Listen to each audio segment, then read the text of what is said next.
आप अभी सुन रहे हैं विराट म्यूजिक की शानदार प्रस्तुति।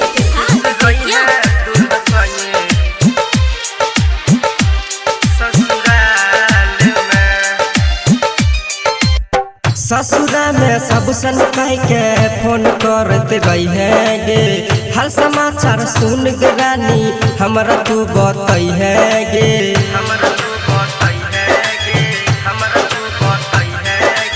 ससुरा में सब सन कह के फोन करते रही है गे, हर समाचार सुन गे रानी हमरा तू बताई है गे। कहीं है नहीं जान तू तत्काल में खुश रही है दूल्हा संगे ससुराल में, भूल जाई है दिलही जे चुमगाल में, खुश रही है दूल्हा संगे ससुराल में, खुश रही है दूल्हा संगे ससुराल में। डीजे विकास बेतिया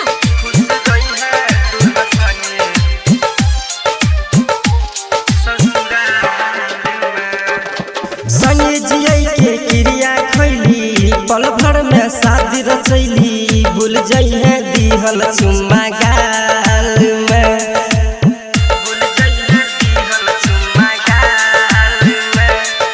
संगे जिये के क्रिया खैली पल भर में शादी रचैली, भूल जाई है दिहल चुम्मा गाल में। कनी है नहीं जान तू तत्काल में खुश रही है दूल्हा संगे ससुराल में, भूल जाई है दिलही जे चुमगाल में, खुश रही है दूल्हा संगे ससुराल में, खुश रही है दूल्हा संगे ससुराल में। डीजे विकास बेतिया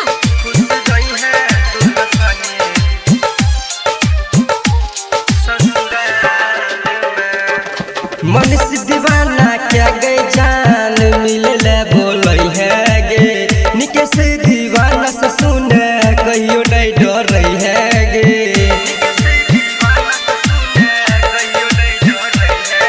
मनुष्य दीवाना क्या गए जान मिले बोलई है गे, निके से दीवाना से सुने कहियो नहीं डर रही है गे। खुश रही है पूनम तू ससुराल में, खुश रही है दूल्हा जोरे ससुराल में, भूल जाई है दिलही जे चुमगाल में, खुश रही है दूल्हा संगे ससुराल में।